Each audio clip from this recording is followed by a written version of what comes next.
Mesdames, Messieurs, chers collègues, chers amis, Monsieur l'ambassadeur, je voudrais tout d'abord remercier le Centre Thucydide et son directeur, le professeur Jean-Vincent Hollindre, qui ne manque pas d'idées et qui anime avec beaucoup de talent et beaucoup de compétences, surtout le Centre Thucydide. Je voulais le remercier de m'avoir invité à dire ce mot d'introduction pour exprimer surtout un triple motif de satisfaction d'être là devant vous ce soir.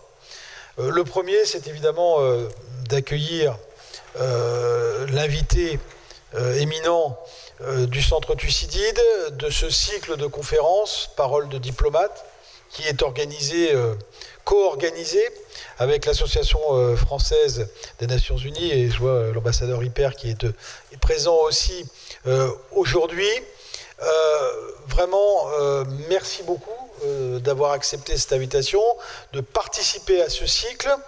Je crois que notre université entretient avec l'Association française des Nations Unies une relation étroite qui ne demande qu'à être renforcée, et vous le savez combien j'y suis favorable.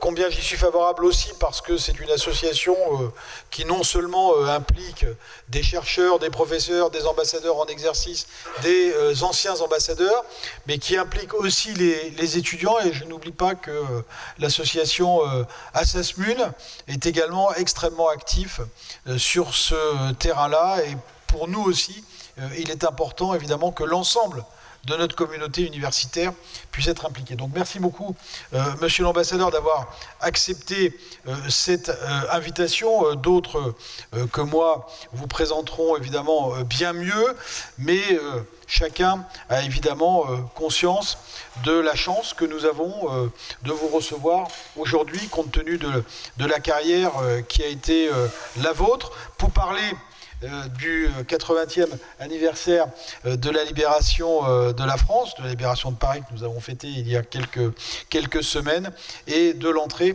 évidemment de la France au Conseil de sécurité des Nations Unies. Le deuxième motif de satisfaction, je le disais, c'est évidemment, les kakémonos, c'est pas quelque chose de très facile. Il faut souvent anticiper un peu, hein, c'est la difficulté. Après, quand c'est en live, en direct, c'est un peu plus compliqué. En tout cas, le deuxième motif de satisfaction, j'y faisais une référence à l'instant, c'est cette relation qu'a le Centre Thucydide et plus généralement l'université avec l'Association française des Nations Unies. Il est important pour notre université, pour les centres de recherche, d'entretenir ces relations avec un écosystème, quel qu'il soit d'ailleurs, parce que je crois qu'une université dynamique évidemment, mais une université aussi qui rayonne, c'est une université qui est capable de nouer et d'entretenir surtout des liens avec son écosystème, avec les associations, avec d'autres centres de recherche en France et à l'international.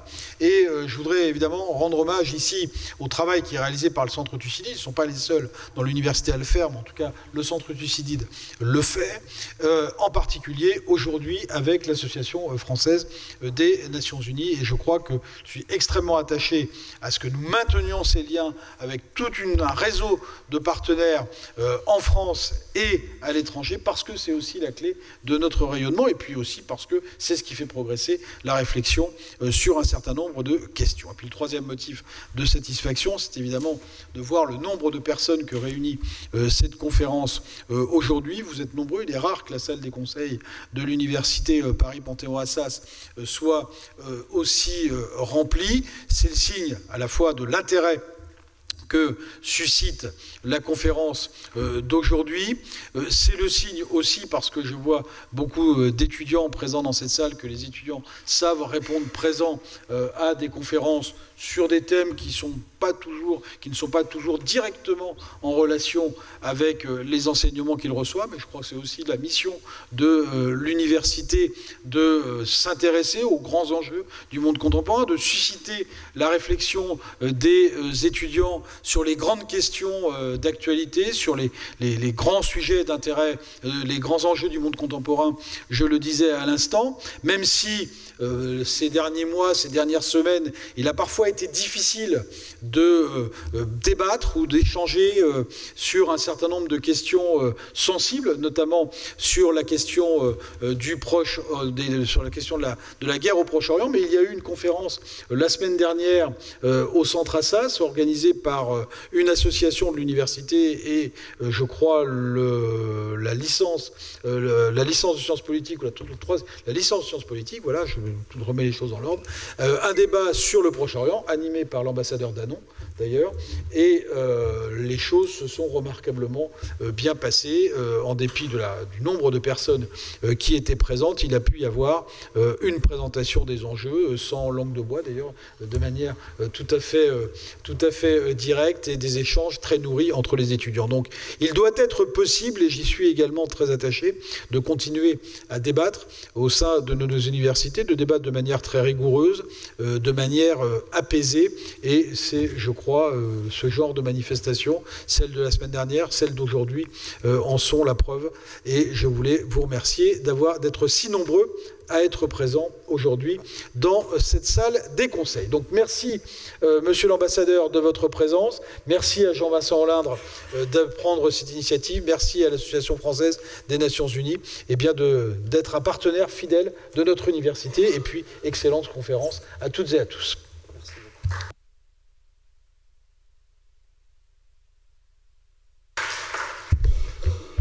Merci beaucoup, Monsieur le Président, cher Stéphane. Merci, Monsieur l'ambassadeur, d'honorer cette invitation. Évidemment, un grand merci à l'Association française pour les Nations Unies de mettre à disposition son carnet d'adresses et son réseau au service de notre université dans une coopération maintenant ancienne et au bénéfice de la communauté académique en général et des étudiants en particulier. Et je pense notamment aux étudiants du Master 1 et 2 Relations internationales qui sont venus nombreux ce soir et qui, je pense, pourront faire leur miel de la conférence qui va être prononcée dans quelques minutes. Alors, peut-être quelques mots pour vous présenter, monsieur l'ambassadeur, et en remerciant évidemment à nouveau, merci Stéphane de ta participation, merci beaucoup d'avoir ouvert la conférence. Monsieur l'ambassadeur, quelques mots peut-être pour vous présenter. Voilà, vous avez un parcours impressionnant et vous êtes ancienne élève de l'ENA et de l'École normale supérieure, et puis une carrière qui, comme souvent chez les grands ambassadeurs, va combiner des postes en ambassade, en Roumanie, en Allemagne, et pour finir aux États-Unis.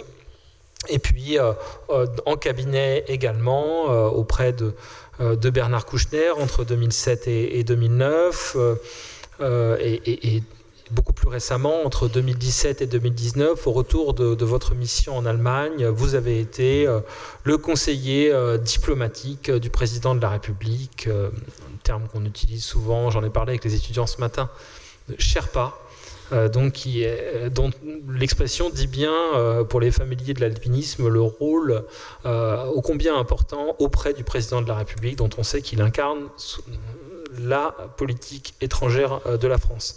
J'ajoute, puisque nous sommes ici dans le cadre de l'Association française pour les Nations Unies, son président Jean-Maurice Ripper, que je remercie de sa présence, sa participation, ainsi que l'ensemble des membres de l'AFNU, que vous avez également exercé un certain nombre de fonctions dans une perspective plus multilatérale. Je pense notamment au fait que vous avez joué un rôle important de représentant de la France au sein de l'Union européenne.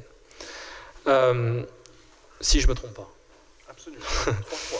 3 fois. Et donc, évidemment, c'est un enjeu aujourd'hui essentiel dans le contexte que vous connaissez. Aujourd'hui, vous présidez, c'est précisé, vous avez les kakémonos qui sont indiqués ici, et la conférence est aussi organisée en lien avec donc, le groupe d'intérêt public que vous présidez, la mission Libération, dont l'objectif, avec l'appui du ministère des Armées, est d'organiser la commémoration donc, de la libération et des débarquements donc, en 2024-2025. Et donc, du moment, c'est le titre de la conférence, où la France se libère. Et vous venez aujourd'hui, ce soir, donner une conférence sur cette séquence disons, décisive dans l'histoire du pays, mais aussi dans l'histoire du multilatéralisme, sur la manière dont la France a obtenu un siège permanent au Conseil de sécurité. Il y a encore une place devant. Voilà. Installez-vous, vous avez encore de la place devant, vous serez vraiment beaucoup plus confortable devant. Voilà, je vous en prie. Donc voilà, la France se libère et obtient un siège permanent au Conseil de sécurité. C'est le sujet de votre conférence, monsieur l'ambassadeur. Et je vous cède immédiatement la parole à nouveau en vous remerciant très vivement, ainsi que le public nombreux ce soir. Merci beaucoup et merci d'abord à Paris Assas, au Centre Thucydide, à la FNU, à l'Association française pour les Nations Unies de l'invitation. Effectivement, je vais intervenir comme président de la mission Libération et commencer par vous dire de quoi il s'agit. Je n'ai évidemment devant plusieurs de mes collègues ici présents pas grande légitimité pour parler du sujet de ce soir, c'est-à-dire au moment où la France se libère, elle rejoint dès le début les Nations Unies et le Conseil de sécurité. Je vais le faire de mon mieux après avoir étudié un peu ce sujet, mais je suis en tout cas très reconnaissant de cette occasion de retrouver dans cette salle beaucoup d'amis très chers, mais également de pouvoir m'adresser à beaucoup d'étudiants. Donc merci à toutes et à tous de votre présence. Alors, la mission du 80e anniversaire des débarquements de la libération de la France et de la victoire, en fait, a été chargée de la préfiguration, de l'organisation et de la promotion du programme commémoratif des 80 ans de la fin de la Deuxième Guerre mondiale, c'est-à-dire les années 44-45. L'important pour notre petite équipe, qui travaille avec fierté, comme vous l'avez vu avec l'arrivée de notre... quand même dans des délais, qui a travaillé dans des délais très très brefs, hein, c'est de travailler avec tous les acteurs, donc tous les ministères, bien sûr, mais aussi les régions, les collectivités locales, les partenaires nationaux, internationaux, et parmi les partenaires, il y a les fondations de la mémoire, il y a le monde combattant, il y a donc les élus locaux, mais il y a aussi les grands acteurs de la vie culturelle, économique, universitaire et des médias. Et donc nous avons bâti beaucoup de partenariats en peu de temps afin d'avoir un programme qui couvre autant de domaines que possible et qui maille tout le territoire de la France. Donc évidemment, 2024 a été d'abord la commémoration des grands événements, des plages de Normandie à la cathédrale de Strasbourg le 23 novembre prochain, en passant par la Provence et Paris, mais aussi Oradour-sur-Glane, l'île de Sein, Vassion-Vercors. Dans un esprit un peu différent, le cycle 2025, puisque nous allons continuer à travailler en mai de l'année prochaine, s'attachera évidemment à célébrer, à commémorer la victoire, mais aussi les débuts de la reconstruction et des enjeux importants de l'année 45, les derniers combats sur le territoire français, les fameuses poches, le retour des prisonniers, des déportés, la mémoire de la Shoah, le redémarrage de l'économie et la démocratie française, la question des colonies, la refondation des institutions républicaines. Et aussi, et ça pour nous c'est très important, le retour de la France dans le concert des nations qui composera un chapitre très important de ce programme. L'intervention que je fais aujourd'hui, en quelque sorte pour moi, elle préfigure ce que nous voudrions faire l'année prochaine sur ce thème du retour de la France dans la vie internationale, avec l'opportunité de mettre en lumière des faits importants et d'échanger avec vous à propos de cette manœuvre complexe et finalement très brillante qui a permis d'arrimer la France au cœur des Nations Unies jusqu'à la doter dès le début d'un siège permanent au Conseil de sécurité.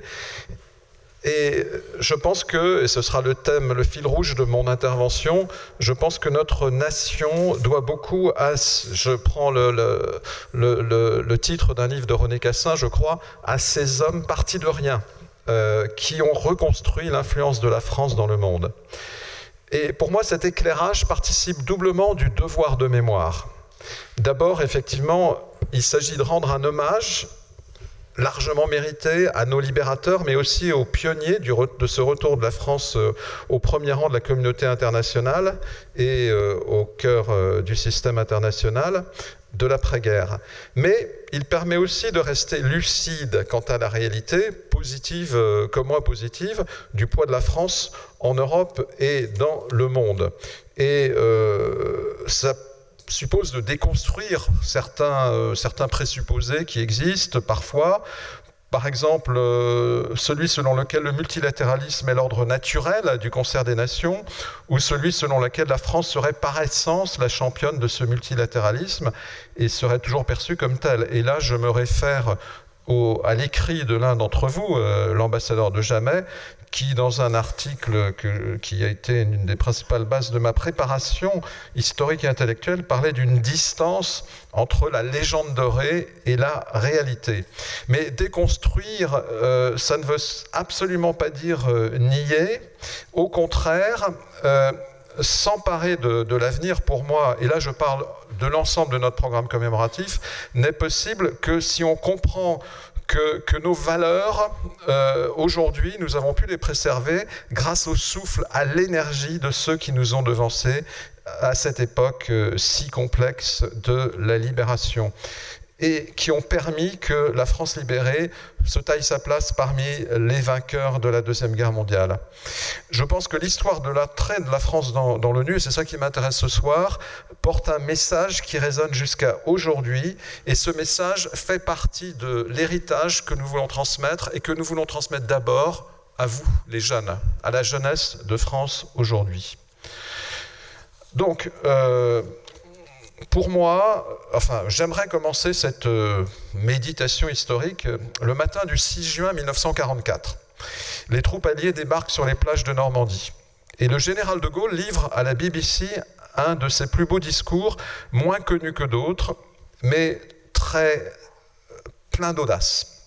Le texte, c'est un vrai défi rhétorique. Il n'a été mis au courant de la plus vaste opération alliée que quelques heures avant son déclenchement, et pourtant les combats vont se dérouler sur le sol français. Dans son allocution, le général réussit la performance de ne pas mentionner une seule fois les Britanniques, les Américains ou n'importe quel autre belligérant. Là où d'autres auraient basculé dans l'incertitude sur l'influence internationale de la France au moment même de sa libération, il termine son allocution par ces mots, je cite, « Il n'y a plus dans la nation, dans l'Empire, dans les armées, qu'une seule et même volonté, qu'une seule et même espérance. Derrière le nuage si lourd de notre sang et de nos larmes, voici que reparaît le soleil de notre grandeur. » Et en effet, cette histoire, c'est d'abord en fait l'histoire d'un grand absent. Assimilée à l'humiliation de la débâcle, au poison de la collaboration, la France est évincée des discussions préalables qui mènent à la conception d'une nouvelle organisation internationale. Organisation inédite par son ampleur et sa dynamique d'entraînement, mais qui n'est pas non plus complètement révolutionnaire car elle se place comme héritière d'organisations préalables, tirant les leçons non seulement de leurs imperfections, mais aussi de leurs acquis. Et ces leçons alimentent directement les experts en 1944-45 et même avant. On pense évidemment en premier lieu à la Société des Nations, tout à la fois un vrai modèle, mais aussi le témoin d'une ancienne chimère.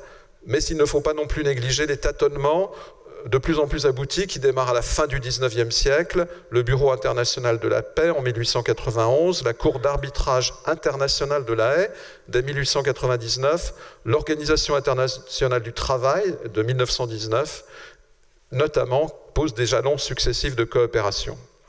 La question du renouvellement des instances internationales est posée par les puissances anglo-saxonnes entre elles dès le début du second conflit mondial. Avant même l'entrée en guerre des États-Unis, le président Roosevelt entreprend de jeter ses fondements d'une nouvelle politique internationale avec la Charte de l'Atlantique du 14 août 1941, suite à une conférence de plusieurs jours au plus haut niveau avec les Britanniques. Se saisissant des leçons de 1919, les Alliés fondent d'emblée leur victoire future sur l'établissement d'un ordre multilatéral qui devra empêcher la cristallisation des revanches. À 3 semaines des élections présidentielles et et au Congrès américain, donc, je constate que oui, ce sont bien les États-Unis qui sont à l'origine du multilatéralisme de l'après-guerre. Cette proposition d'intention des deux grands alliés prend une nouvelle consistance avec la déclaration dite des Nations Unies du 1er janvier 1942. Cette fois, 26 nations en guerre contre l'Axe viennent signer ce document qui marque le premier emploi officiel de l'expression Nations Unies. Cependant, la France, elle, reste invisible. Le mouvement de défiance œuvre sans doute dans les deux sens, entre Français libres et Américains. Washington refuse de voir entrer la France libre parmi les co-signataires, car l'administration Roosevelt et Roosevelt lui-même entretiennent d'abord des relations diplomatiques avec Vichy, mais des plus grands doutes vis-à-vis de la personne du général de Gaulle. D'ailleurs, Roosevelt et certains de ses proches collaborateurs parlaient des, non pas Free French, mais des so-called Free French. De plus, le ralliement, la manière dont la France libre rallie par la force à elle-même se rallie Saint-Pierre et Miquelon en décembre 1941, alimente cette forte méfiance de Roosevelt envers de Gaulle. En face, on peut comprendre que même dans l'entourage du général, il y a encore certaines hésitations par rapport à l'idée d'une sécurité collective de conception genevoise.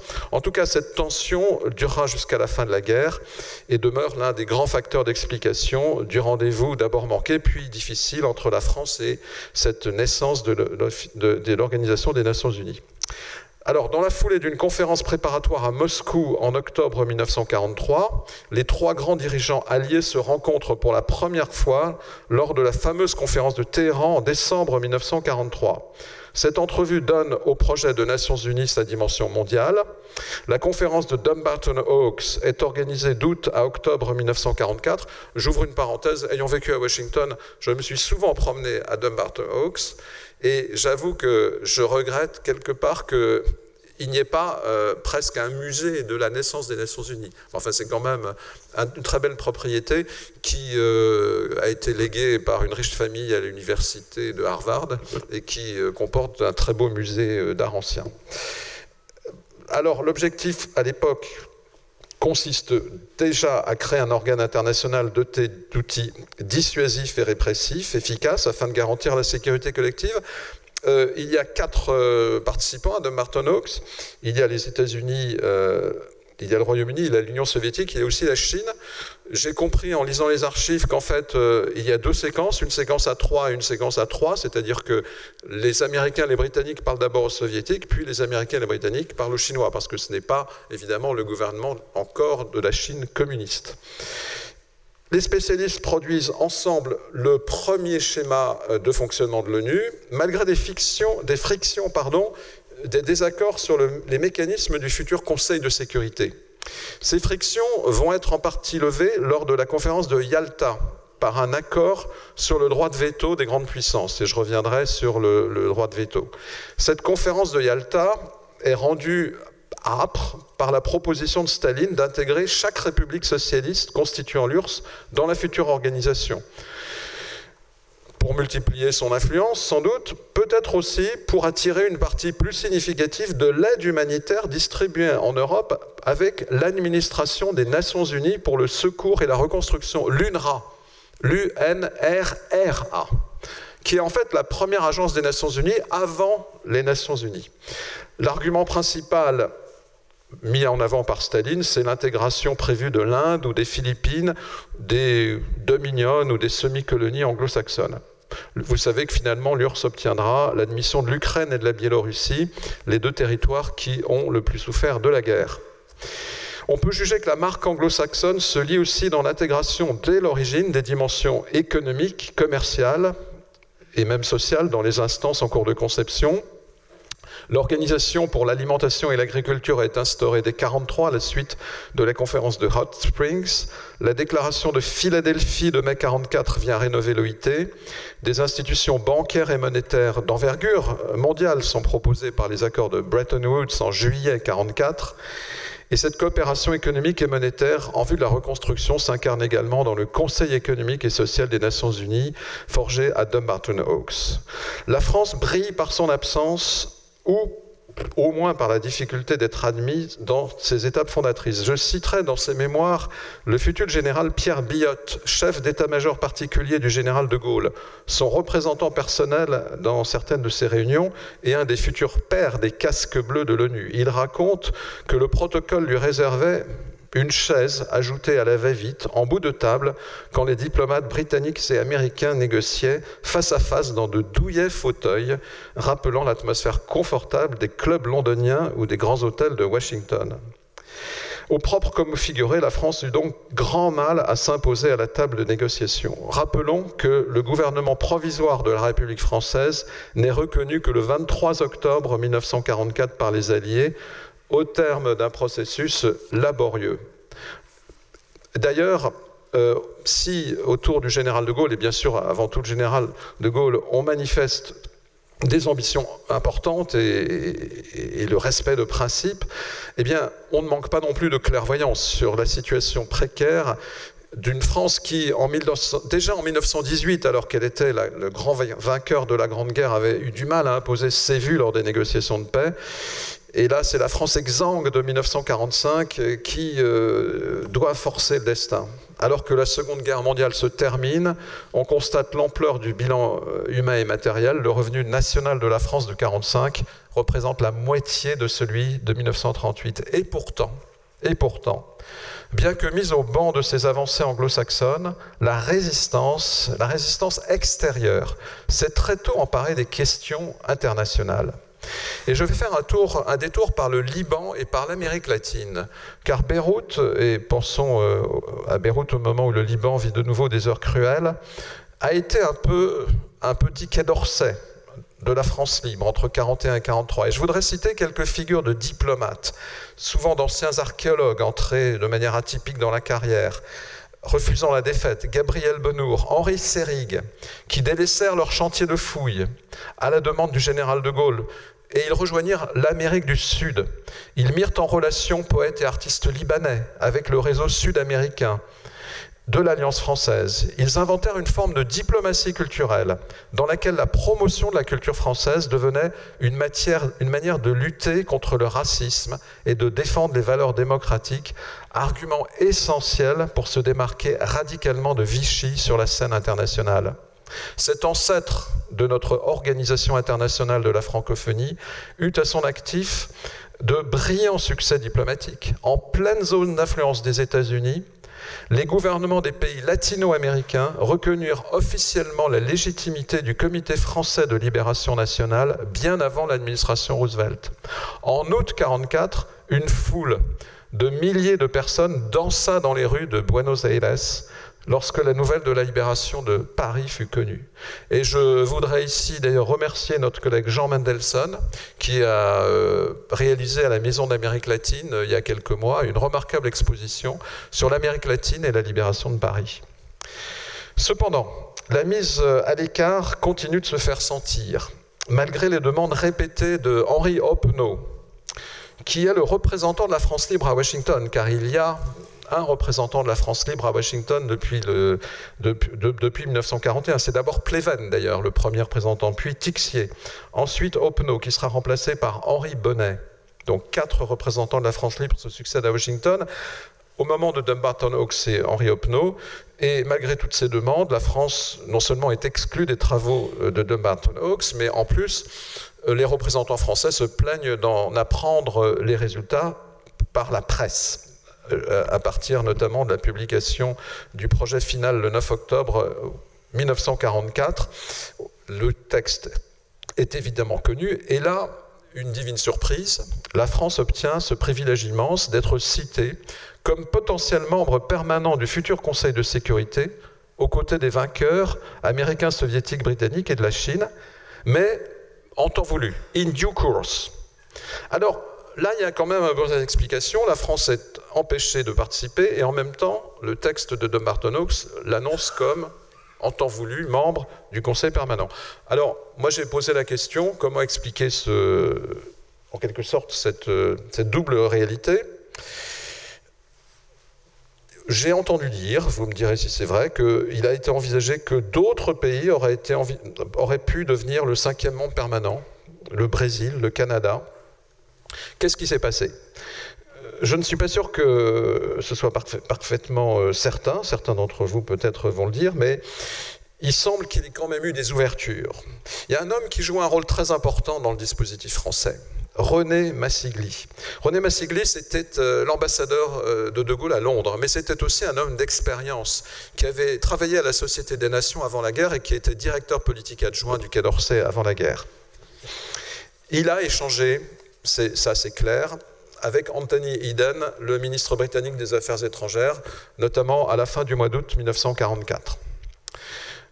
La France a participé aux discussions pour les accords de Bretton Woods. Son représentant s'appelait Pierre Mendès France. La manière dont la France a été associée aux discussions qui ont mené aux accords de Bretton Woods a pu aussi donner des gages de confiance, de crédibilité au camp anglo-saxon.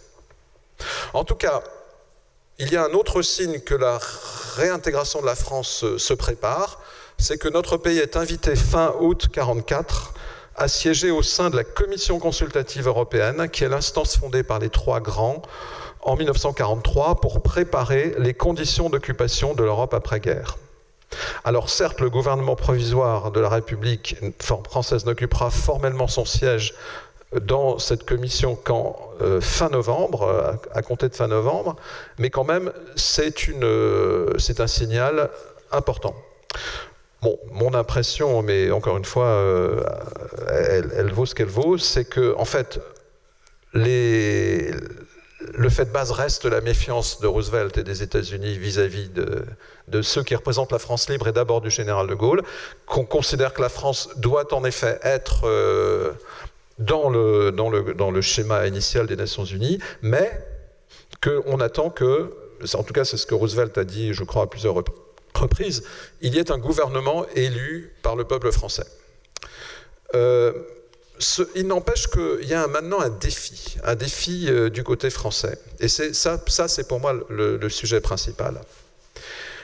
Parce que le texte de Dumbarton Oaks et les conclusions d'Yalta appellent à la réunion prochaine de l'ensemble des Nations Unies au printemps 1945, dans ce qui deviendra la conférence de San Francisco. Dans ce contexte, le ministère français des Affaires étrangères, qui vient d'être recréé à Paris, sous la direction de Georges Bidault, instaure le 22 décembre 1944 une, je cite, « commission pour l'étude des principes d'une organisation internationale ». Cette commission est prise en main par un diplomate expérimenté, Joseph-Paul Boncourt, ancien représentant de la France auprès de la Société des Nations. Elle est chargée de consolider l'approche française et de donc préparer la délégation de San Francisco. Imaginez le Quai d'Orsay qui se reforme et immédiatement, cette commission se crée. Je vais vous montrer le texte que j'ai copié aux archives de la Courneuve, où je suis allé. Voilà l'arrêté du 22 décembre. Et moi, il y a quelque chose qui m'a paru très, très émouvant.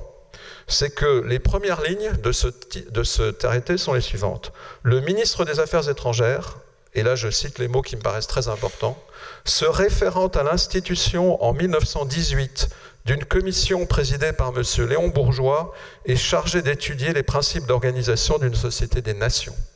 Donc cet arrêté se réfère explicitement à une procédure qui a été suivie en 1918, et on sait que Léon Bourgeois a joué un rôle fondamental dans les réflexions et les travaux qui ont conduit à la Société des Nations. Et donc, c'est à la fois une référence au rôle que la France joue à l'époque, mais c'est aussi une référence à la Société des Nations elle-même, et à l'acquis de cette Société des Nations. Mais aussi, comme je le disais avant, au fait qu'il fallait en tirer les leçons de ce qui n'avait pas fonctionner. Alors, vous me signaliez, professeur, que dans cette commission qui va jouer un rôle fondamental, il y a des juristes bien connus dans cette université, notamment Georges Sell. Évidemment, on trouve toute la liste, mais bon, je ne vais pas vous donner toute la liste. Elle est constituée de elle comprend 3 sous-commissions. Une sous-commission économique, une sous-commission avec Vincent Auriol, une sous-commission dite de coopération intellectuelle avec René Cassin, une commission sur les mandats et les trusteeships, c'est-à-dire, si j'ai bien compris, le sort de la gouvernance dans les territoires dans le monde qui doivent être administrés pendant un certain temps par la communauté internationale. Cette commission va ouvrir, et puis il y aura aussi des commissions militaires. D'ailleurs, dans l'arrêté, il est mentionné un représentant de l'état-major de la Défense nationale, qui est le seul qui n'est pas nommé. La commission, donc créée par arrêté le 22 décembre 1944, ouvre ses travaux le 29 décembre 1944. Le 29 décembre, à 15h, je crois que la Galerie de la Paix ou dans les salons du Quai d'Orsay. Moi, je suis très ému quand je pense à ça. Comment immédiatement il y a cet effort avec des personnalités qui, objectivement, viennent d'horizons très différents et sont certainement pas d'accord entre elles, mais qui finalement reprennent le meilleur de ce qu'est la France à cette époque en termes d'expertise internationale et notamment juridique, économique et militaire. Et elle travaille vite, cette commission. Elle rend ses travaux le 30 janvier 1945. Elle travaille vite, elle présente ses conclusions par son président, Joseph-Paul Boncourt, celui-ci dit qu'il faut admettre qu'une organisation internationale correspondant à nos désirs supposerait un degré de maturité politique, de conscience internationale et de confiance mutuelle dont le monde est encore fort éloigné. En tout cas, le mandat de la délégation française à San Francisco est prêt. Et comme je le disais, il y a pourtant sans doute des divergences assez fortes dans la conception. On peut penser que certains, en France, se méfient de l'idée de sécurité collective, promeuvent une position plutôt réaliste, où la future ONU sera plutôt un relais d'influence, une manière d'empêcher les États-Unis de revenir à l'isolationnisme, mais pas la priorité pour la sécurité de la France, la priorité restant les accords de sécurité en Europe même, par rapport à l'Allemagne évidemment. Mais il y a aussi des milieux progressistes, je pense à Pierre Cotte, à Georges Sell justement, qui voient une construction de paix universelle et qui sont prêts à aller à des concepts de supranationalité, à des transferts de souveraineté.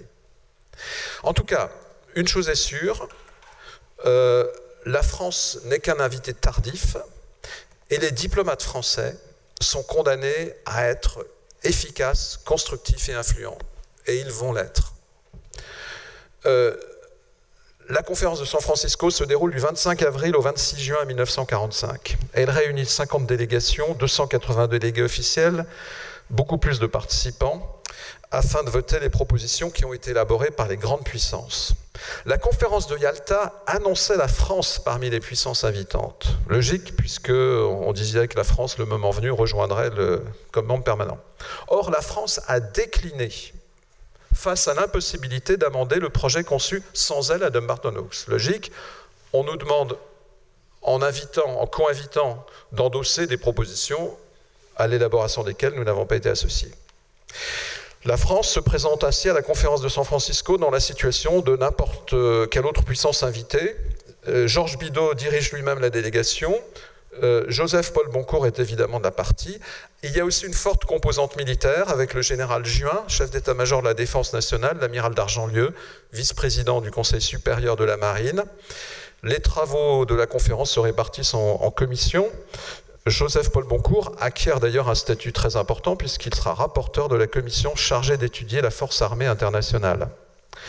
Durant ces travaux, la France se distingue des trois grands en défendant ses intérêts sur la procédure et ses positions sur la procédure de vote au Conseil de sécurité, sur la compatibilité entre les pactes bilatéraux et la future charte. À l'époque, il s'agit de défendre la valeur d'un pacte que nous avons conclu avec l'Union soviétique. Les représentants français font également part de la réserve au sujet de l'accompagnement international des nations en voie vers l'indépendance et sur l'établissement de bases militaires aéronavales internationales que je crois les États-Unis poussaient.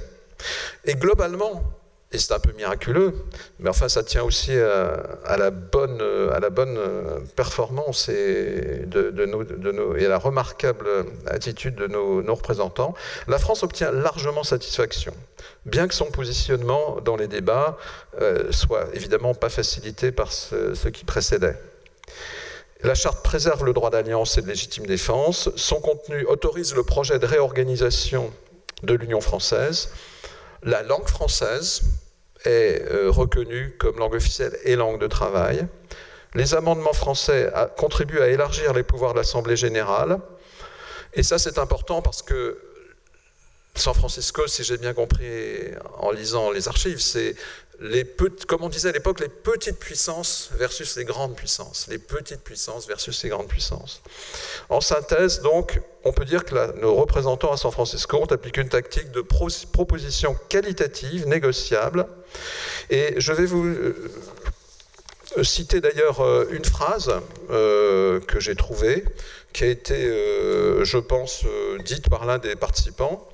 Entrée par la petite porte dans le concert des grandes puissances, la France s'y est progressivement installée. Et en effet, il y avait à San Francisco un comité des 4, où la France a été naturellement intégrée, qui pendant la conférence est devenu le comité des 5.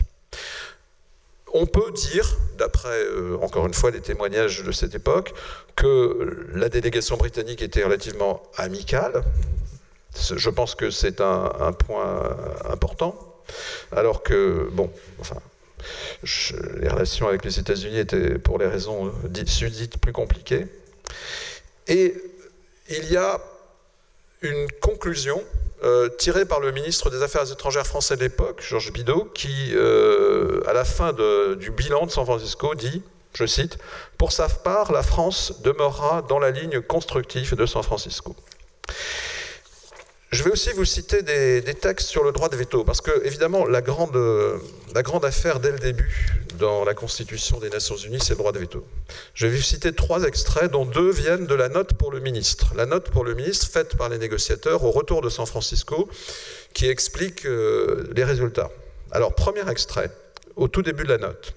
La charte de San Francisco, donc signée le 26 juin par l'unanimité des États, sa valeur comme instrument de sécurité dépendra essentiellement de la conscience que les grandes puissances prendront et sauront garder de la mission collective de direction qu'elles ont réclamée et obtenue. Cette mission collective est en effet le point central du système. Ses adversaires, les représentants des petites puissances, n'ont pas contesté que la nouvelle charte contint des éléments excellents, mais ils y ont dénoncé une cause de faiblesse. C'est ce droit de veto qui commande tout le système.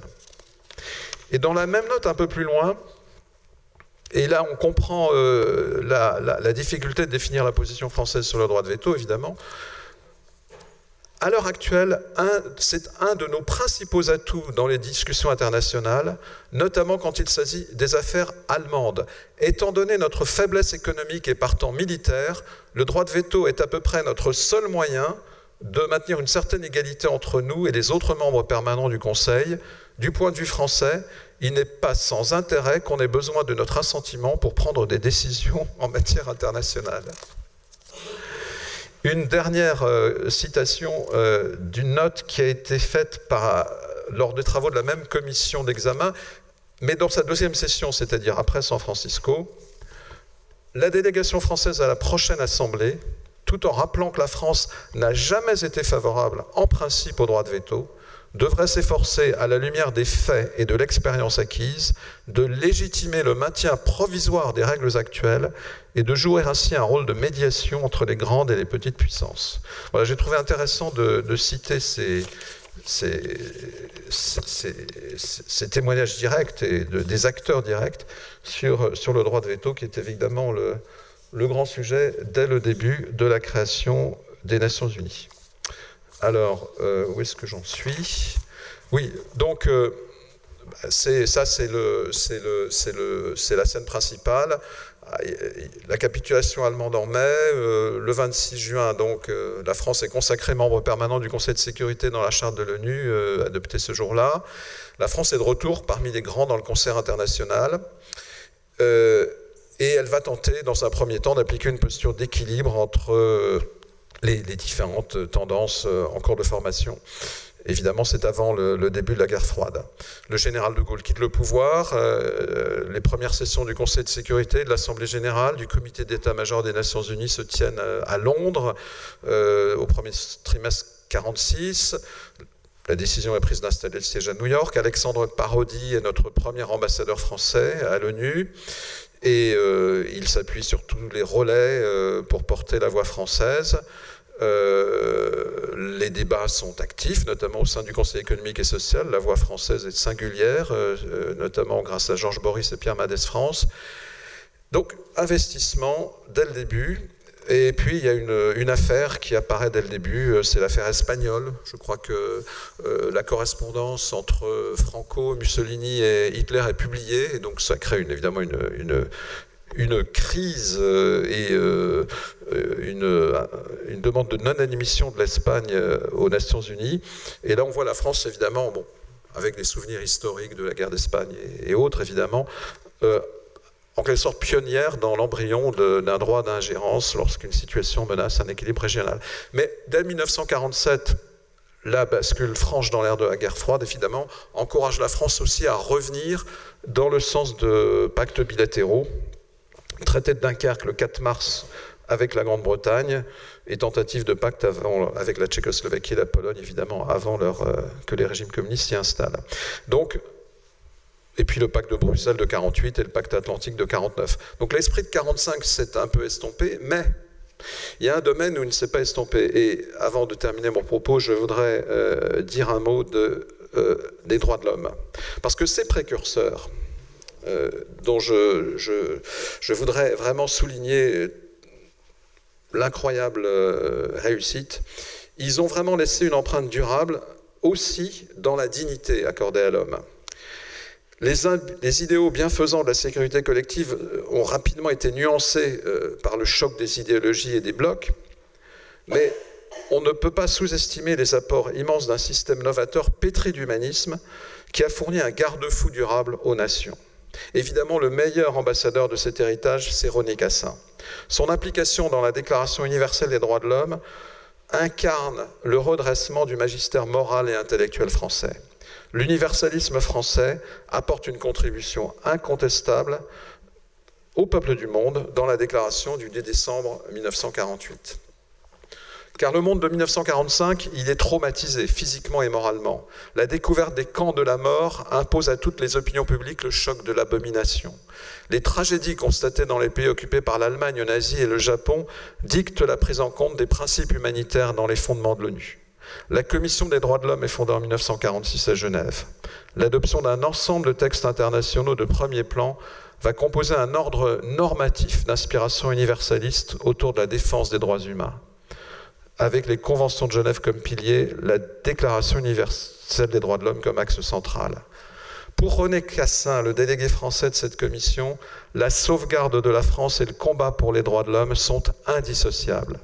Sa contribution est l'aboutissement de longues années de réflexion et d'engagement pour la protection des individus. Juriste, conscient de ses origines juives, blessé de guerre en 1914, il s'implique dans l'entre-deux-guerres, dans les activités de la Conférence internationale des mutilés, invalides et anciens combattants, et il défend ardemment le rôle de la SDN.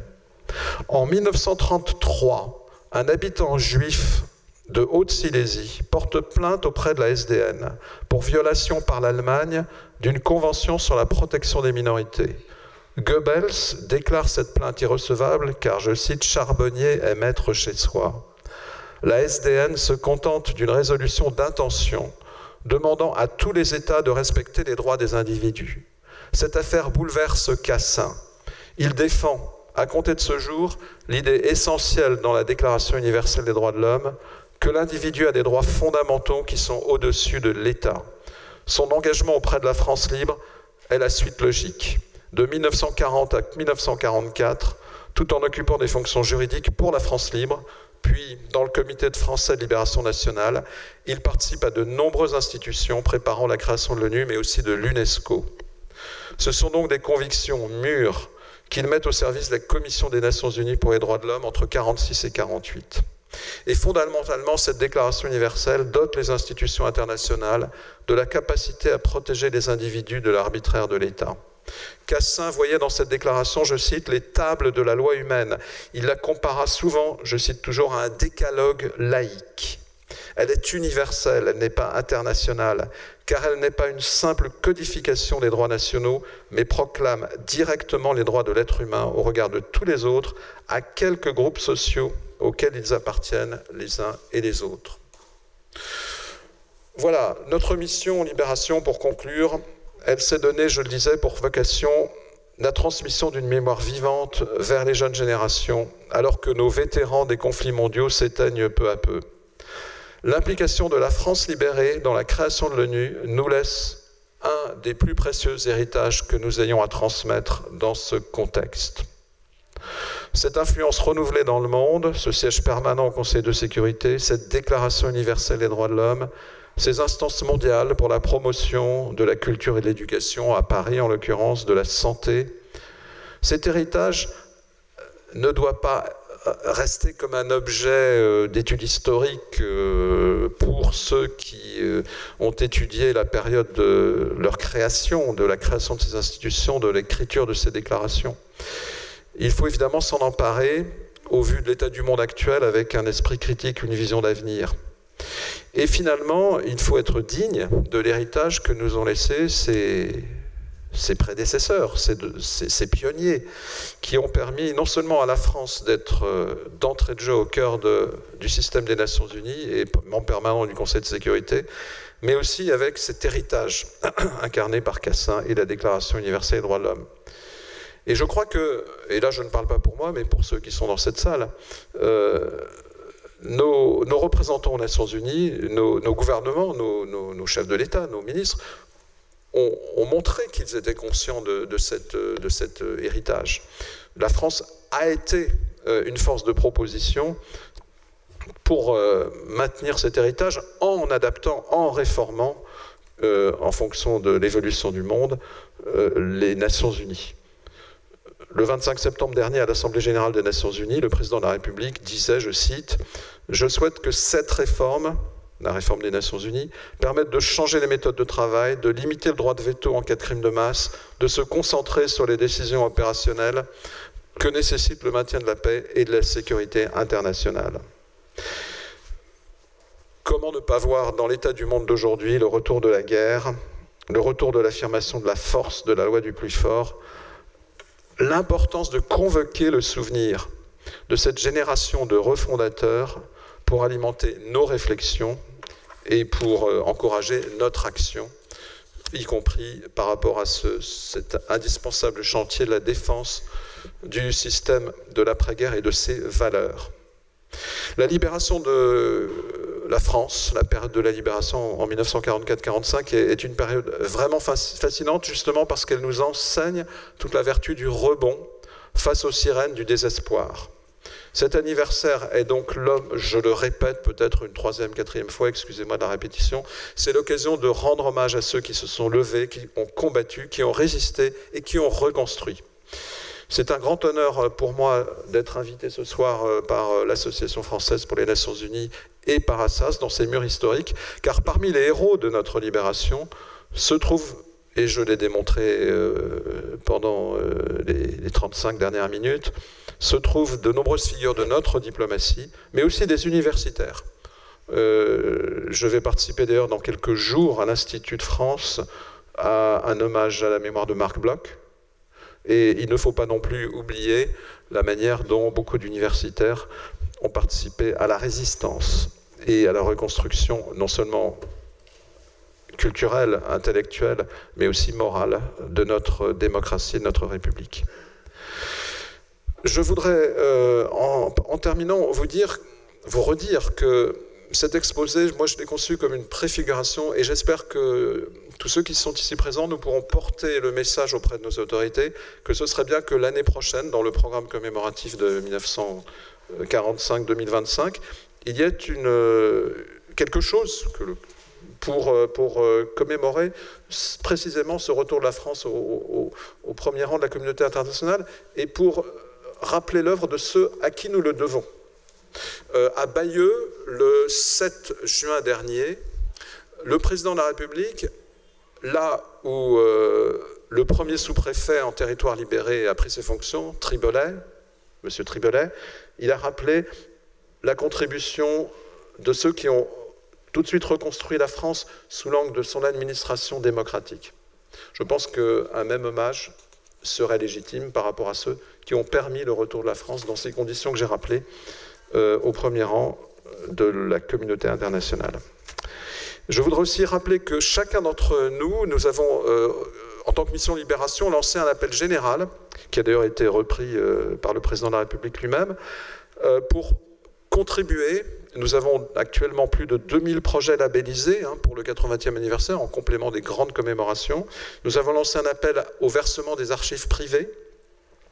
Nous avons lancé un appel à des témoignages, la rubrique « Les enfants de la libération », donc des Français âgés d'aujourd'hui qui étaient enfants au moment de la libération, qui donnent leurs témoignages. Il y a toute une série d'actions que nous pouvons tous et tous engager pour contribuer à ce travail mémoriel.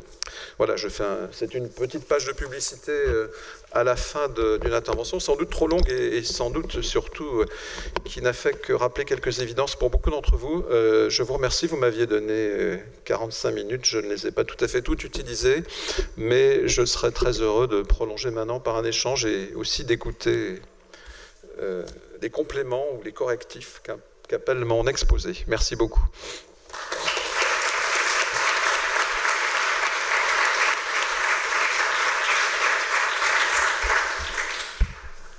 C'est difficile de prendre la parole après un tel exposé vraiment passionnant et je dirais même bouleversant, parce qu'effectivement, vous l'avez mentionné à la fin de votre exposé, on ne peut pas ne pas penser à notre situation et à la déconstruction au fond de ce système multilatéral qui date de 80 ans et des refondations possibles dans le contexte qu'on connaît, aussi bien de durcissement des relations entre les puissances, pour en partie les mêmes d'ailleurs qu'il y a 80 ans, mais en partie seulement, et en même temps les difficultés internes au pays, qui évidemment ne sont pas équivalentes, mais qui renvoient à cette idée de la nécessité du rebond, d'une refondation, et de rappeler un certain nombre de principes auxquels nous sommes attachés, universels, et qui sont, c'est vrai, dont on peut avoir le sentiment, qui sont à la fois évidents et peu assumés.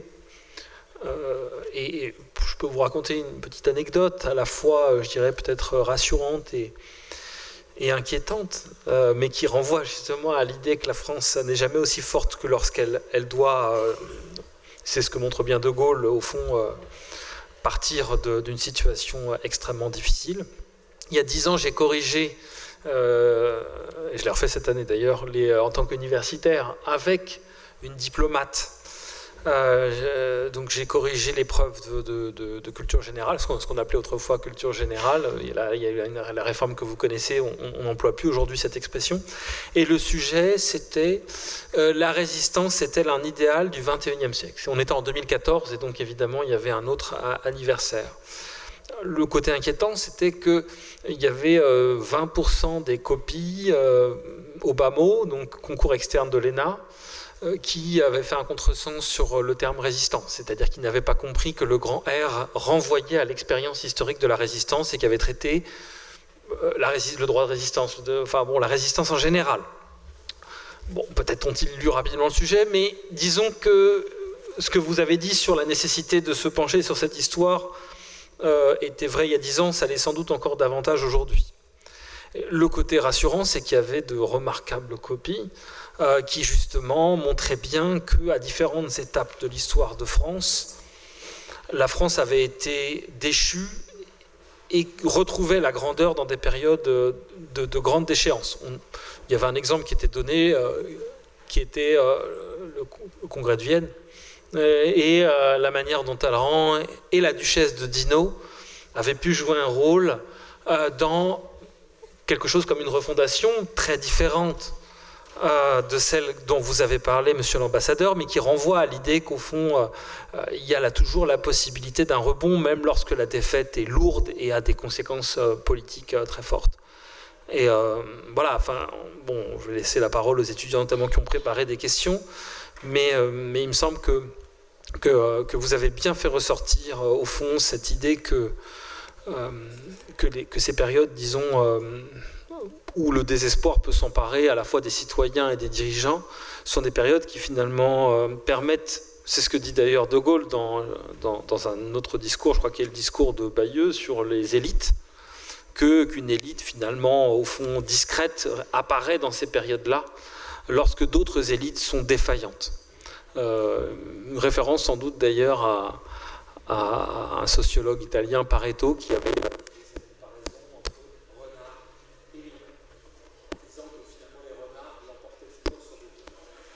C'est un peu ce qui s'est passé au moment où... Le micro marche pas. Je sais pas pourquoi. J'espère que vous m'entendez. Bref, c'est peut-être parce que je suis trop long. Il faut donner la parole à la salle. J'aurais évidemment beaucoup de questions, mais je tiens vivement à vous remercier. Avec Laurent Trigeau, que je vous remercie d'avoir organisé cette conférence, qui est directeur adjoint du Centre Civil. On se posait la question de savoir ce qu'on pourrait faire l'année prochaine. Ah ben voilà. Ben, je crois qu'on a la question. Donc, merci encore, monsieur l'ambassadeur. Et je donne la parole aux étudiants qui peuvent utiliser le micro, je crois, tout de suite. Et puis, ça va. Allez-y.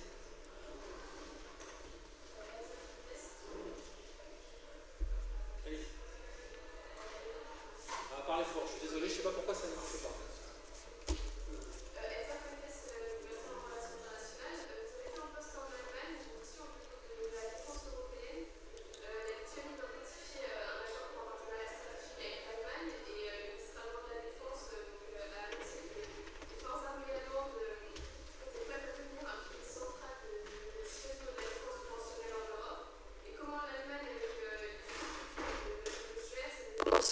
Envers les États-Unis et son manque de capacité conventionnelle qui la place dans une position de second plan par rapport à la France, pourrait-elle être le pilier central de la souveraineté européenne et la force armée la mieux équipée, comme le veut Scholz?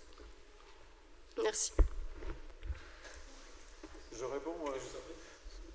Alors, on est à la fois très loin du sujet et très près du sujet, parce que finalement, l'après-Première Guerre mondiale et l'après-Deuxième Guerre mondiale, c'est lié au réarmement de l'Allemagne. Et vous savez que l'Union européenne est née de la manière dont on a voulu ne pas répéter les erreurs de l'après-Première Guerre mondiale, mais en permettant quand même, dans le contexte de la guerre froide, le retour accéléré de la République fédérale d'Allemagne, puis son réarmement. Et d'ailleurs, une anecdote que moi j'ai lue dans les mémoires de Jean Monnet, c'est que le fameux plan Schuman,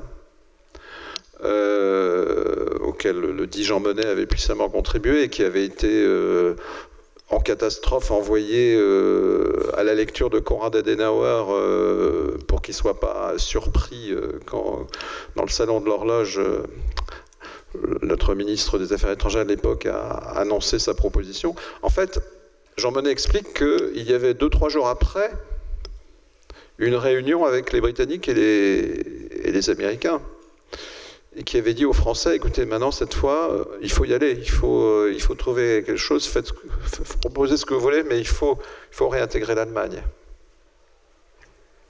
Simplement, évidemment, l'Allemagne n'a pas eu d'armée pendant une dizaine d'années, et quand elle s'est dotée de la Bundeswehr, c'était une armée parlementaire. L'Allemagne a une armée parlementaire. Donc il y a le traumatisme de l'histoire, et puis aujourd'hui il y a l'histoire qui revient avec l'invasion de l'Ukraine et la nécessité d'assurer la défense de l'Europe, modulo les incertitudes aux États-Unis. Alors, la construction européenne, c'est que je connais mieux que les Nations Unies. Ça a quand même toujours été une question de dosage et d'équilibre. Parce qu'on pourrait dire, bon, l'Allemagne ne va jamais être capable d'être un pilier central de la défense européenne, alors que l'Allemagne est au centre de l'Europe. On pourrait aussi dire, il ne faut surtout pas que l'Allemagne redevienne pilier central de l'Union européenne, parce qu'on a déjà payé pour ça. Ça se fera d'une manière qui n'est pas du tout comparable aux périodes passées. Je vais vous raconter une autre anecdote. J'étais ambassadeur de France en Allemagne le 13 novembre 2015. Le vendredi 13 novembre 2015, c'est le soir de l'attaque terroriste au Stade de France, des jouets et des attaques malheureusement non déjouées au Bataclan et sur les terrasses des cafés dans l'est de Paris. Le week-end qui suit, le samedi et le dimanche, le président Hollande et ses principaux ministres se demandent comment faire appel à la solidarité de la communauté internationale. Est-ce qu'on va faire appel à la solidarité de l'Alliance Atlantique, comme l'ont fait les États-Unis au lendemain du 11 septembre? Finalement, il est décidé par le président de la République française de l'époque de mettre en jeu l'article 42.7 du traité sur l'Union européenne, décidé à Lisbonne. Et donc, ce sont les pays de l'Union européenne qui sont appelés à la solidarité par la France. Et moi, j'ai reçu un certain nombre d'appels de Paris, mais de tonalité assez pessimiste, qui me disaient, bon, on compte pas, en gros, on compte sur d'autres, mais pas vraiment sur les Allemands. Et en fait, non. Moi, j'ai été porter la demande de solidarité basée... C'est la première et pour l'instant la seule fois où un pays de l'Union européenne invoque l'article 42.7. Eh bien, les Allemands, c'était évidemment difficile pour eux parce que, comme c'est une armée parlementaire, une intervention de l'armée fédérale, de l'armée allemande, n'est possible qu'avec un accord du Bundestag.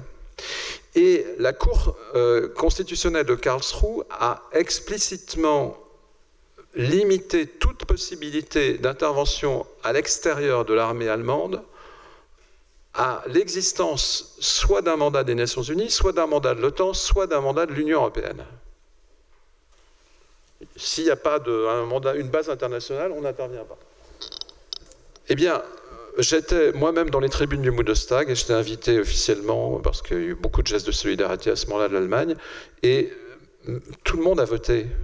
Bon, je ne sais même pas si Die Linke n'a pas voté. Enfin, tout le monde a voté l'envoi d'aéronefs et de navires de guerre pour accompagner les moyens militaires que la France a envoyés pour attaquer Daesh, l'organisation terroriste qui nous avait attaqués depuis la ville de Raqqa, dans le nord-est de la Syrie. Bon, je me suis un peu éloigné de la réponse, mais parce que votre question porte beaucoup de dimensions, elle porte une dimension industrielle aussi, extrêmement importante. Mais pour moi, il est indispensable que, petit a, l'Allemagne augmente ses budgets de défense, mais petit b aussi, continue à faire évoluer sa culture. Mais petit c, garde quand même quelque part, quand je dis culture, cette capacité à accepter des projections de force. Le premier ministre des Affaires étrangères allemand de l'après-guerre qui a accepté l'envoi de troupes allemandes à l'étranger, bon, avec un mandat international, c'est un ministre vert, c'est Joschka Fischer, dans l'ex-Yougoslavie, ensuite l'Afghanistan. Donc il y a une évolution, mais il faut que cette culture évolue encore davantage, cette culture stratégique allemande. Mais petit c, il faut souhaiter quand même que l'Allemagne reste n'oublie pas non plus ce qui s'est passé pendant la Deuxième Guerre mondiale. Donc moi, ce que j'admire dans la construction européenne, c'est toujours cette expression un peu absconse, sui generis. On trouve un chemin. On trouve un chemin et on retrouvera. Le problème de l'Union européenne aujourd'hui, surtout sur ces questions de défense, mais aussi sur des questions de compétitivité, de gap technologique, c'est le temps, c'est la dimension temps. Moi, je suis persuadé qu'on peut trouver le chemin et qu'on le trouvera. Le problème, c'est qu'on doit beaucoup accélérer. Y compris cette mutation de l'Allemagne, qui se trouve aujourd'hui, effectivement, dans des circonstances, notamment économiques, particulièrement compliquées. Voilà. Mais moi, mon expérience des crises dans d'autres domaines que l'Union européenne a affrontés, c'est qu'il y a un chemin, il y a un chemin de passage, qui n'est pas le chemin de la fédéralisation, qui n'est pas le chemin de l'intergouvernemental. C'est un chemin qui est chaque fois défini en fonction de la crise.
Non, non, je note, parce que sinon je vais oublier.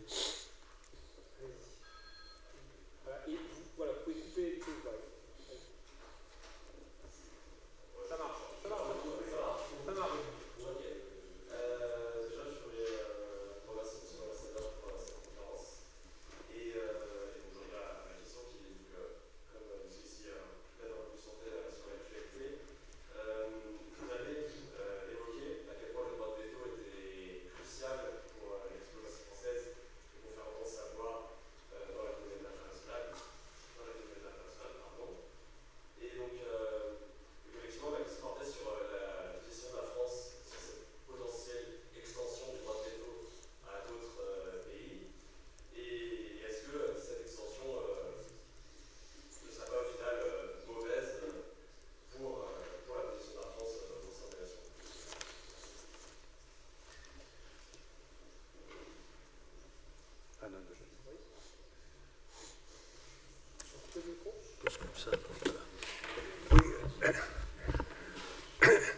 Non, c'est pour illustrer simplement ce que disait l'intervenant africain, évoquant le rôle des armées dans la libération de la France.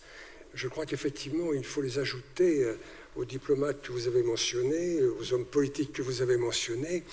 Il faut ajouter quand même le rôle décisif en ce qui concerne la place de la France au Conseil de sécurité, le rôle décisif joué l'été 1944 par les armées françaises. En fait, la décision par laquelle pratiquement les États membres réunis à Dumbarton Heights ont prévu la présence de la France a été prise le 25 août 1944. Et c'était le jour de la libération de Paris.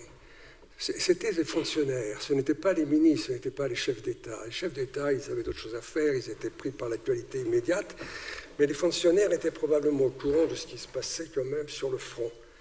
Ils ont pris conscience qu'il y avait eu une résistance française.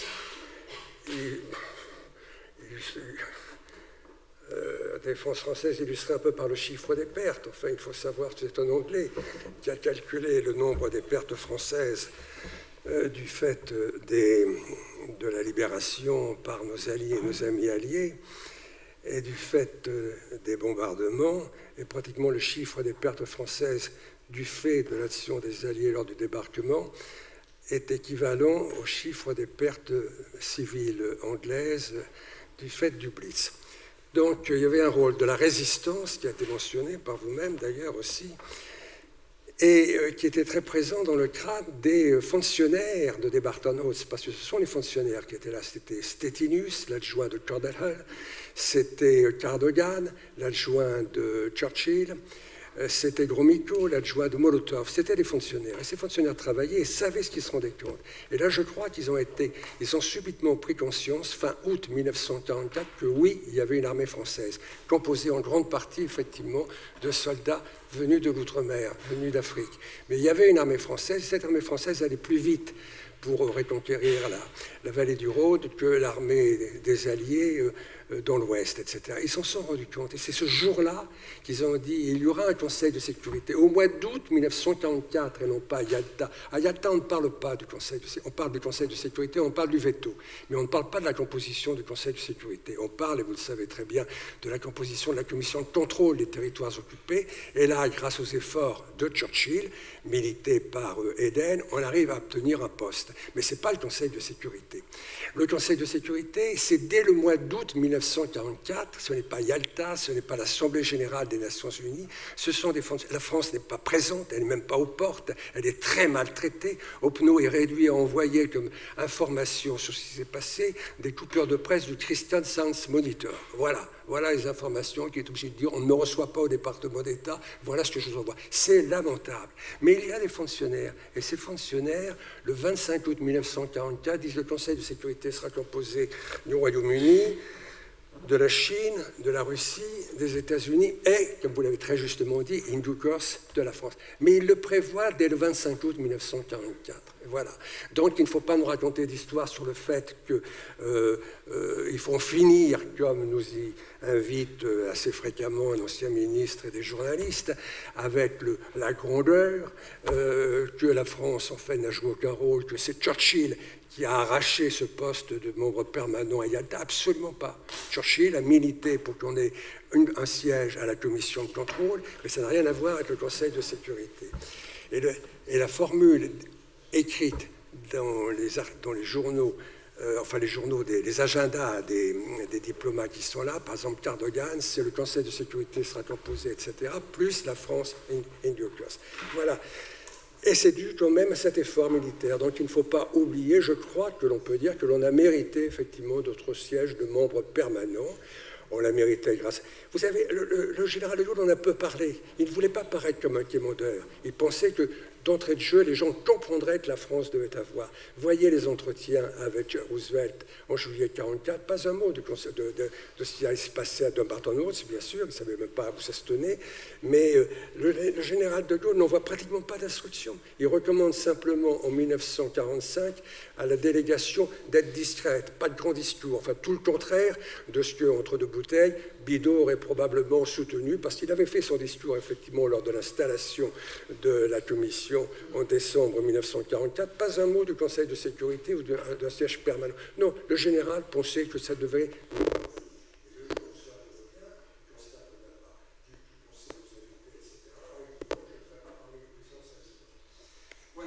Merci.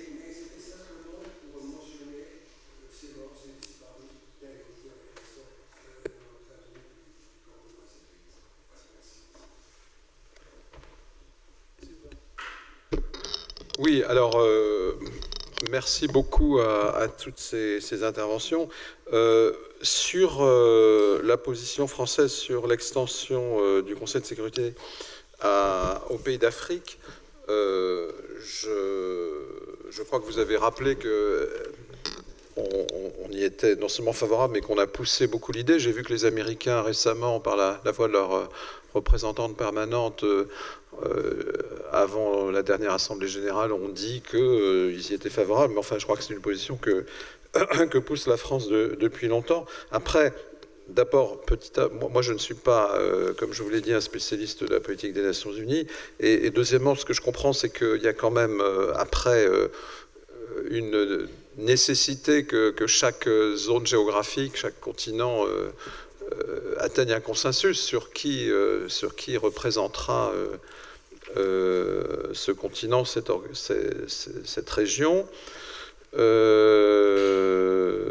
Voilà, donc j'espère, mais la position française va au-delà de l'Afrique d'ailleurs, comme vous le savez. Nous sommes pour la création de nouveaux membres permanents, et ça depuis très longtemps, ça fait des années et des années que la France plaide dans ce sens, pour mieux correspondre au monde d'aujourd'hui.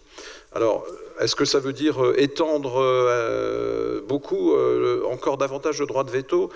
Ce que je vois dans les positions de la France, c'est au contraire, d'ailleurs j'ai cité le président de la République tout à l'heure, une modération du droit de veto, notamment dans le cas de crise humanitaire. Ensuite, concernant la participation des combattants africains à notre libération, je vous remercie de l'avoir mentionné. En fait, nous l'avons commémoré. Traditionnellement, cela se fait en Provence. Et le 15 août dernier, à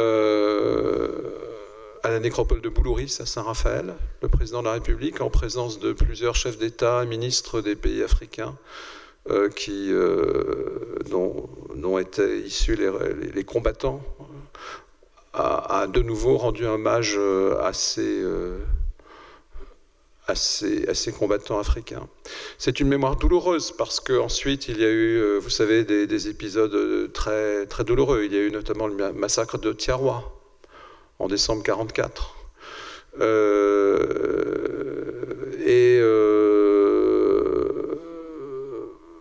il y a toute une étude qui se fait actuellement, enfin qui existe depuis des années d'ailleurs, où les historiens essaient de documenter ce qui s'est vraiment passé aussi pendant la campagne de France, où on a intégré peu à peu la résistance intérieure à l'armée qui libérait la France et qui, comme l'a dit l'ambassadeur de Jamais, à la fois apporte une contribution majeure et subit des pertes considérables pour la libération de son pays. Mais en tout cas, on a tenu cette année, dans le cycle commémoratif, dans la nécropole de Boulouris, que le général de Gaulle avait lui-même inauguré en 1964, à rendre un hommage.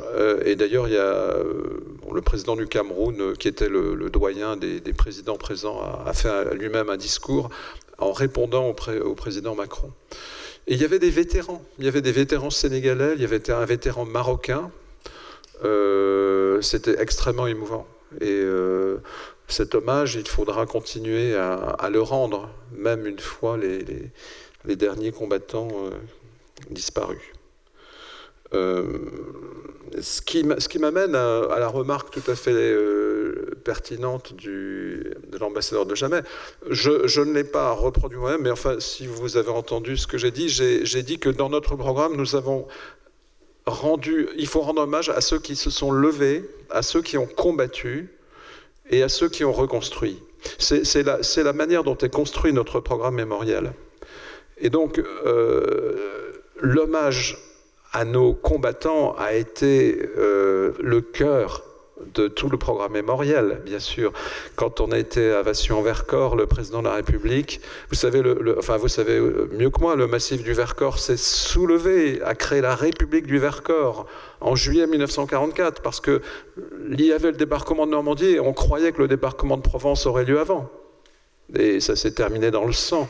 Les Allemands ont envoyé plus de 10 000 soldats pour écraser le maquis du Vercors.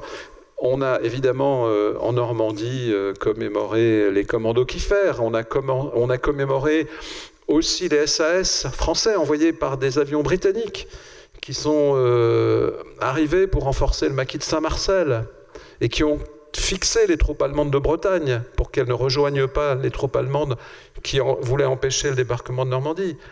Et bien sûr, on a commémoré le débarquement de l'armée d'Afrique, avec tous ces combattants des pays d'Afrique du Nord, d'Afrique subsaharienne, mais aussi les Français. On a célébré à Paris, le 25 août, la 2e division blindée qui avait débarqué à Utah Beach. Et c'est le général de Gaulle qui va pousser le général Eisenhower, qui ne voulait pas d'abord à ce que la 2e DB libère Paris le 25 août. Tout ceci, c'était le cœur de notre programme commémoratif. L'élément que vous ajoutez et que je trouve extrêmement intéressant, c'est que cet élément de la contribution d'une armée française qui renaît sur les plages de Provence et qui remonte le Rhône, qui libère Toulon et Marseille bien avant, plusieurs jours avant le plan initial que les Américains avaient fait pour le débarquement de Provence, ces hauts faits qui ont commencé au Mont Cassin, d'ailleurs dans la campagne d'Italie, effectivement, sont perçus à Washington, à de Baton Rouge en l'occurrence, comme finalement une preuve, parce qu'il n'y a pas eu d'élection en France avant 1945. Donc le critère que demandait Roosevelt, je veux un gouvernement élu par la France, c'est mieux que l'élection. C'est le sacrifice de l'armée, des combattants français, y compris des combattants de nos colonies de l'époque. Et je pense que c'est un élément effectivement extrêmement important. Et je vous remercie, monsieur l'ambassadeur, de l'avoir apporté. Mais dans notre programme, effectivement, en plus cet élément que vous ajoutez, c'est un lien entre nos différentes... les différents hommages que nous rendons. Je le répète, ceux qui se sont levés, ceux qui ont combattu, ceux qui ont reconstruit. Et il n'empêche que je pense qu'il faut aussi qu'on rende hommage à ces Français, comme on l'a dit, enfin vous ne l'avez pas contesté, qui aussi ont contribué ensuite à San Francisco, notamment au retour de la France au Conseil de sécurité. C'est l'ensemble. C'est cet ensemble d'un pays qui se relève dans toutes ses composantes, qu'il faut montrer à notre jeunesse aujourd'hui.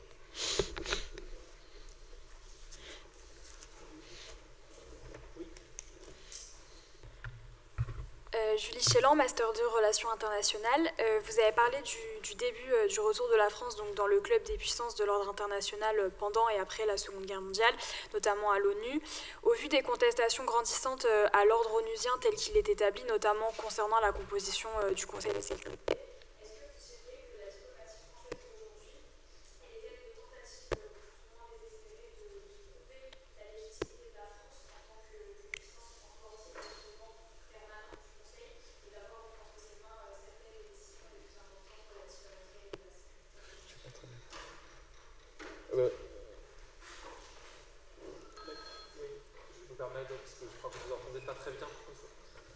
la question portait sur l'actualité et la capacité de, vous me corrigez si je me trompe, de la diplomatie française dans un contexte pas évident, vous avez employé le terme de désespéré qui est peut-être un peu fort, à faire valoir ces idées, tous ces principes que vous avez mentionnés. Parce que c'est vrai qu'aujourd'hui on évoque beaucoup les questions de désoccidentalisation, de recomposition de la puissance. Oui. Comment au fond, la France aujourd'hui, au plan diplomatique, peut-elle porter... Oui, pardon, excusez-moi de ne pas avoir... Mais c'est justement dans ces périodes-là qu'il faut...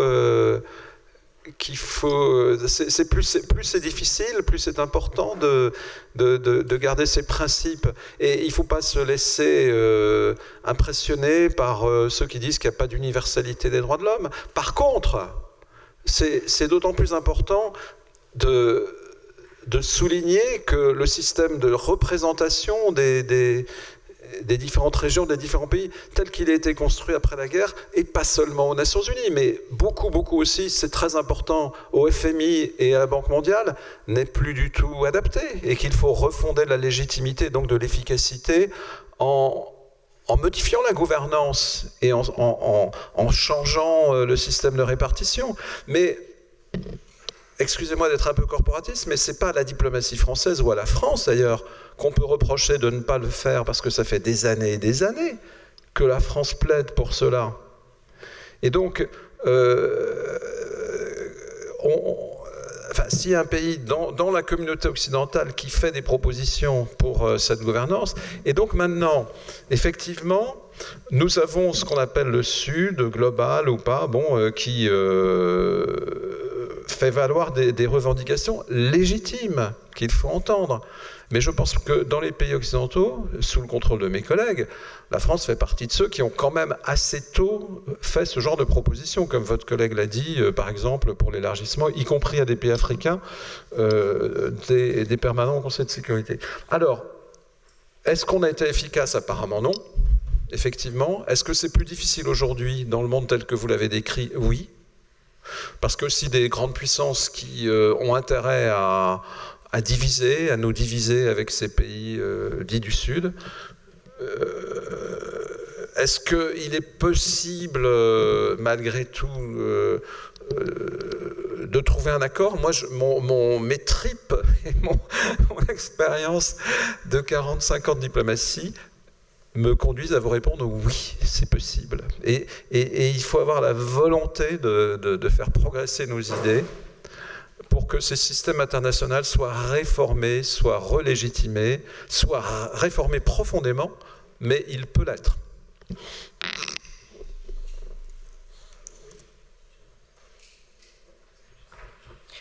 Elia Savi, du Master Relations internationales. À la vue de la responsabilité mémorielle que porte la mission de libération vis-à-vis de cette commémoration et de ces différents cycles que vous avez mentionnés, la mission de libération que vous représentez aujourd'hui fait-elle face à des défis révisionnistes dans la société ou du point de vue de l'historiographie? Merci. Oui, c'est une question, c'est une bonne question. Nous avons un conseil scientifique, la mission Libération, comme la mission du centenaire de la Grande Guerre, s'est dotée, heureusement, logiquement, d'un conseil scientifique. Ce conseil scientifique est constitué d'une quinzaine d'historiens. Il est présidé par Denis Péchanski et Claire Andrieux. Il comprend des spécialistes des différentes périodes et des différentes géographies dans ces 2 années de la libération de la France. Et ça nous donne une assise extrêmement forte pour répondre à beaucoup de questionnements.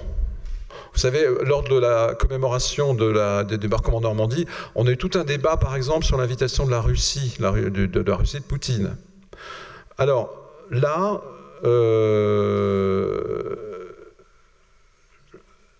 on peut parler d'un vrai débat sur ce qu'est le révisionnisme dans l'histoire. Nous, ce qu'on a voulu, je prends cet exemple parce qu'on en a beaucoup parlé dans la presse, c'est vraiment de dire oui, on doit notre liberté aux deux fronts, y compris au sacrifice du front de l'Est, sacrifice des soldats de l'armée rouge, sacrifice d'ailleurs qui n'étaient pas seulement russes, qui étaient aussi ukrainiens et autres, et sacrifice des populations soviétiques.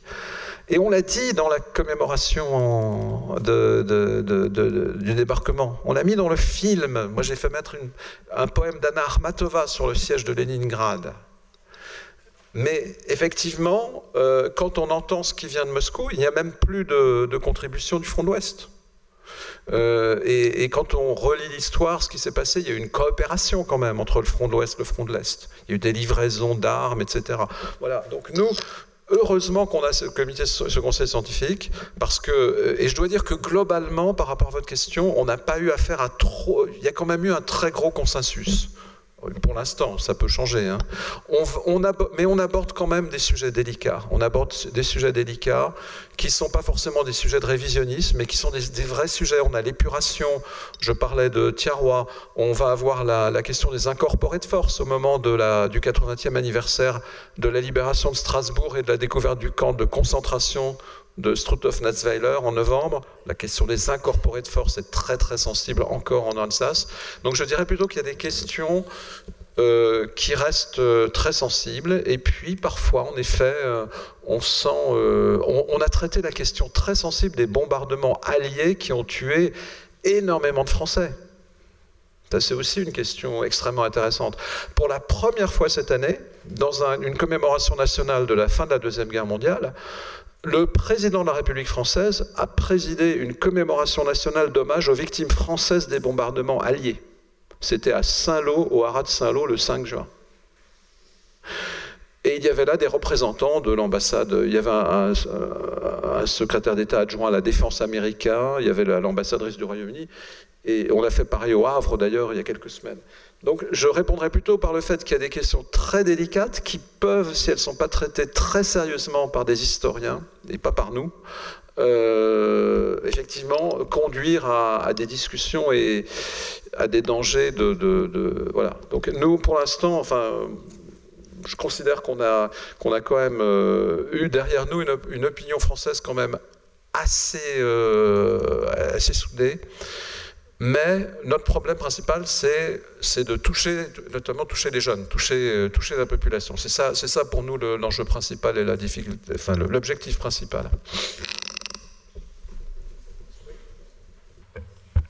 Oui, bonsoir. Pablo Bertoletti, président de la SASMUN, et je tiens à saluer et remercier le centre de...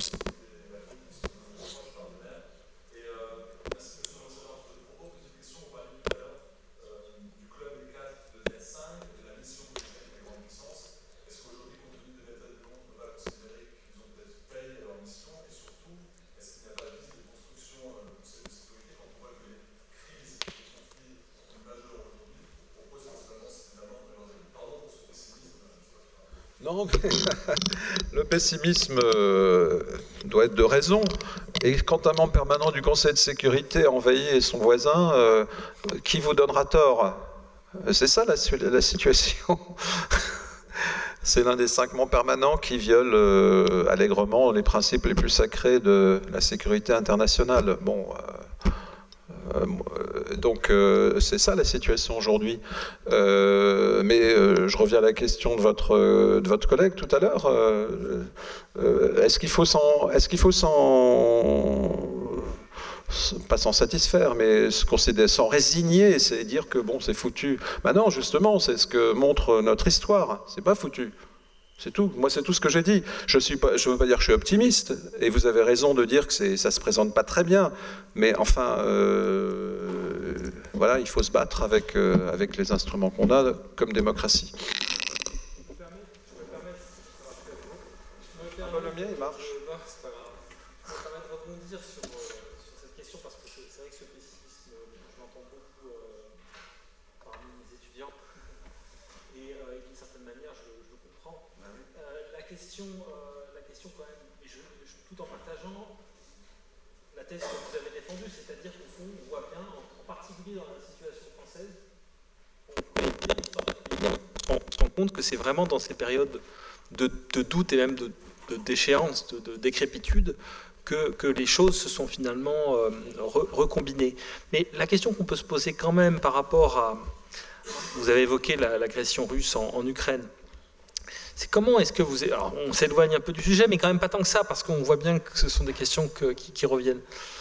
Comment expliquer ou comment vous analysez l'attitude, par exemple, d'un certain nombre de pays d'Afrique ou d'Asie ou autres, qui, par rapport à cette violation caractérisée du droit international et des valeurs dont vous avez parlé, de façon très nette, de façon difficilement contestable, vont non pas nécessairement prendre le parti de la Russie, mais pas nécessairement prendre le parti qui est nôtre, si je puis me permettre cette expression, consistant à dire qu'il y a un certain nombre de principes. Vous avez rappelé, et c'était très important et très fort, cette question des droits de l'homme, qui au fond est un des éléments de cristallisation du projet du système multilatéral qui est nôtre, qui sont aujourd'hui tournés en dérision, clairement, par ces puissances autoritaires. Mais ces puissances autoritaires-là, on ne va pas les convaincre. Mais ce qui est troublant, ce sont les autres, ce sont les États de moindre importance qui vont, sans nécessairement s'aligner sur la Russie ou sur la Chine, vont regarder avec une certaine bienveillance ces pays. Et là, peut-être qu'il y a un élément de questionnement commun à la lumière de cette histoire que vous avez brillamment relatée. Non, moi, je reconnais tout à fait ce que vous dites. J'étais encore en poste à Washington quand je me souviens qu'on a fait des démarches communes, les pays occidentaux en Afrique, en disant, mais enfin, vous allez quand même condamner la Russie. Imaginez que votre voisin vous envahisse. Je veux dire, pensez au Koweït. Vous étiez bien content dans la région qu'on vienne secourir le Koweït quand l'Irak de Saddam Hussein l'a envahi en 1991. Vous voulez multiplier les échanges, pas les échanges, les agressions comme ça, le plus fort attaque son petit voisin. Et alors on était très surpris, nous les Occidentaux, parce qu'effectivement il s'est passé ce que vous dites. Alors au début ils ont voté avec nous, mais enfin au bout d'un certain temps ils ont dit écoutez, bon, d'accord. Mais bon, alors qu'est-ce qui s'est passé ? Il y en a d'abord qui ont joué la carte de l'exaspération, on dit vous venez toutes les semaines avec vos affaires, maintenant... nous, on va s'abstenir. Alors, ils ont surjoué ça, bien sûr, parce que derrière, il y a des questions d'intérêt aussi. Mais ça, ils ne vont pas nous le dire, mais tout le monde le sait. Mais enfin, il n'y a pas seulement ça. Il y a aussi que ces pays, sans doute... moi, c'est un point de vue personnel, moi, je suis retraité maintenant, en plus. Je vous pose la question. Je suis retraité comme beaucoup de mes collègues ici présents. Et donc... à mon avis, ils se sont dit, bon, ils sont bien gentils ces pays, mais quand même, quand on a, nous, des problèmes dans nos régions, bon, alors on les voit pas trop avec leurs principes. Ce qui est un peu injuste quand même, parce qu'on met beaucoup d'argent. Regardez l'Union européenne, l'argent qu'elle met sur l'humanitaire, sur le développement. Enfin, c'est pas complètement faux non plus. Il faut être honnête avec nous. Et puis, il y a une autre question psychologique, c'est que on continue à donner l'impression que c'est nous qui faisons la loi, finalement. Au nom de principe, enfin, c'est nous qui décidons ce qui n'est pas bien et ce qui est bien. Et même quand on a raison de dire que c'est pas bien, on n'aime pas, dans d'autres coins du monde, qu'on vous dise ce qui est bien et ce qui n'est pas bien. Voilà. Moi, j'essaie de faire la reconstruction psychologique. Il n'y a pas toujours, je le répète, 100% de bonne foi dans la réaction de ces pays. Quand il y en a qui ont le culot de nous accuser de double standard, enfin, le double standard, on le trouve parfois quand même un peu plus. On cite toujours l'exemple des pays musulmans qui ne trouvent rien à redire à la répression sanglante des Ouïghours en Chine, par exemple. C'est pas un mauvais exemple d'ailleurs, mais enfin, on pourra en citer d'autres. Voilà, bon, c'est un mélange de tout ça. Et nous, au lieu de se plaindre finalement qu'ils ne sont pas gentils, ils ne nous suivent pas, ils s'abstiennent, quand même, ils pourraient voter avec nous, je pense Et on essaye de le faire. Hein. Ce que je décrivais, c'était un peu le début, juste après l'invasion de l'Ukraine. Bon, on essaye quand même de construire des stratégies où on répond aussi aux attentes prioritaires de ces pays. Et encore une fois, je trouve que la France fait partie des pays qui sont le plus en initiative. Regardez ce qu'on a fait sur les céréales, les engrais. Bon, on reconnaît les problèmes quand même. Mais il reste quand même ce fait qui est beaucoup psychologique et je pense que c'est un fait majeur, ce que vous décrivez. Il faut certainement passer encore dans à une autre dimension et trouver quelque chose encore de plus fort pour les rembarquer ces pays avec nous. Peut-être une dernière question éventuellement, ou un dernier commentaire. Bon, écoutez, je crois que... Je vous ai épuisé? Non, c'est juste l'heure. Non, mais c'était absolument passionnant. Vraiment, je tiens à le souligner. Je vois les têtes hochées et je crois que vraiment...